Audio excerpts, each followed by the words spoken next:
राधे राधे आप सभी को।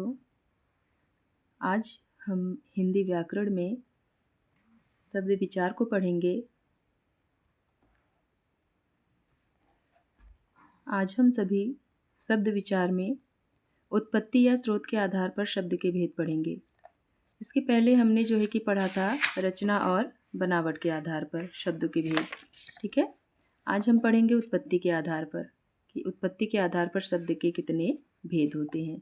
तो अगर हम बात करें उत्पत्ति के आधार पर यानी हिंदी भाषा में जो शब्द आए हैं वो किन रूपों में आए हैं, यानी कितने प्रकार से आए हैं, तो वो 4 जो कि प्रकार से आए हुए हैं। ठीक है, हिंदी शब्द में जो शब्दों की उत्पत्ति हुई है वो 4 रूपों में मानी जाती है।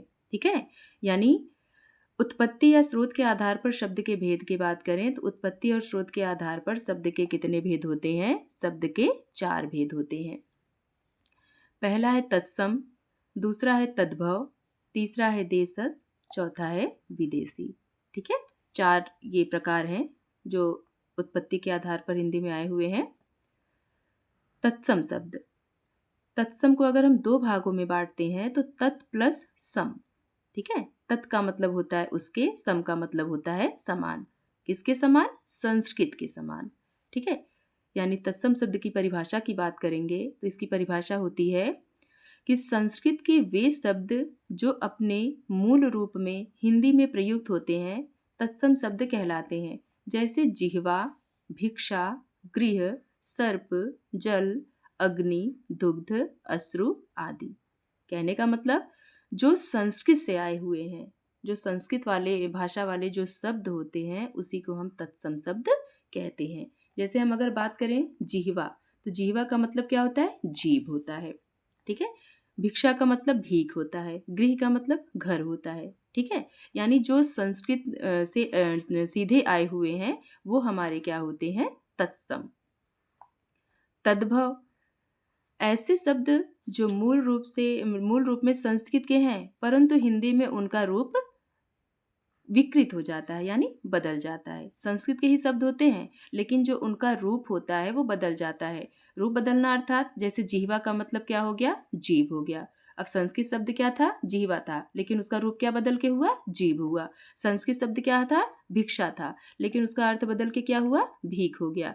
संस्कृत शब्द क्या है? गृह है, लेकिन उसका अर्थ बदल कर क्या हो गया? घर हो गया। ठीक है, यानी जो हमारे संस्कृत से जिसका अर्थ जो कि हिंदी में परिवर्तित हो जाता है वही हमारे तद्भव शब्द कहलाते हैं। ठीक है, जिनका रूप क्या हो जाए? परिवर्तित हो जाए, जिनके जिनके अर्थ निकल जाए।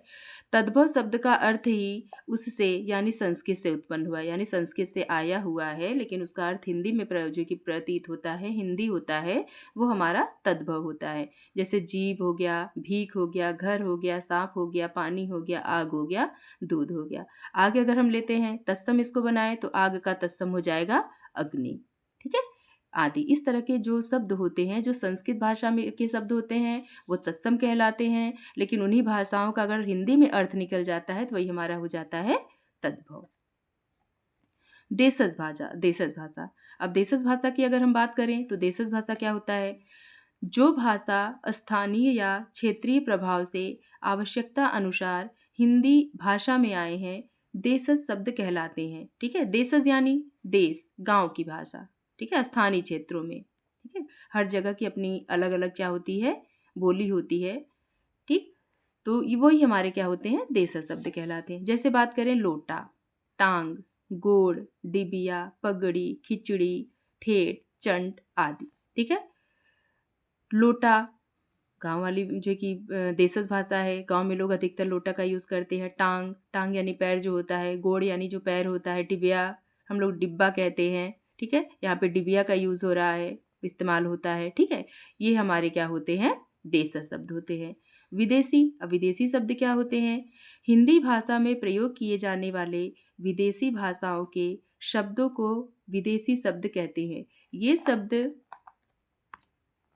अपने मूल रूप में ही हिंदी में प्रयुक्त होते हैं। इन्हें हम आगत शब्द भी कहते हैं। जो विदेशी शब्द है इनको आगत शब्द भी कहा जाता है।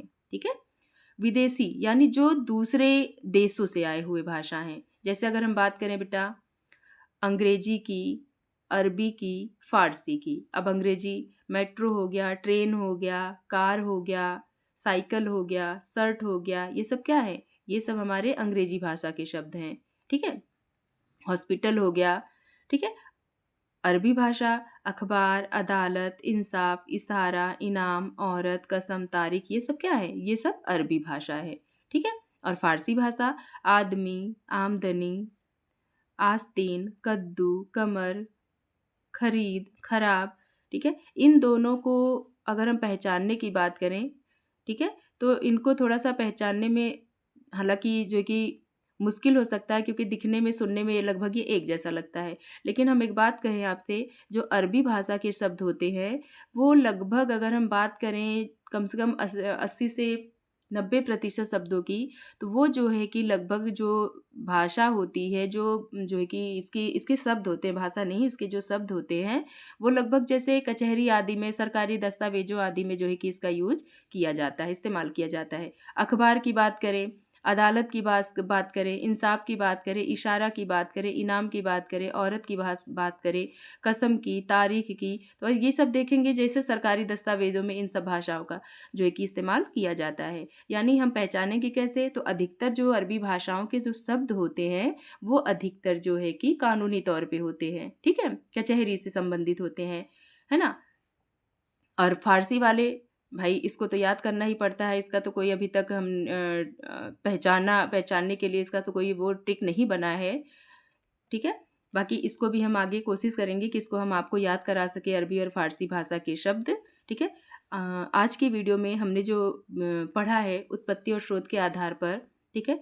ये आपको, मुझे आशा है कि आपको अच्छे से समझ में आ गया होगा, ठीक है? अगर आपको हमारी वीडियो अच्छी लगती है तो हमारे वीडियोज़ को लाइक करें, हमारे चैनल को सब्सक्राइब करें। धन्यवाद। राधे राधे।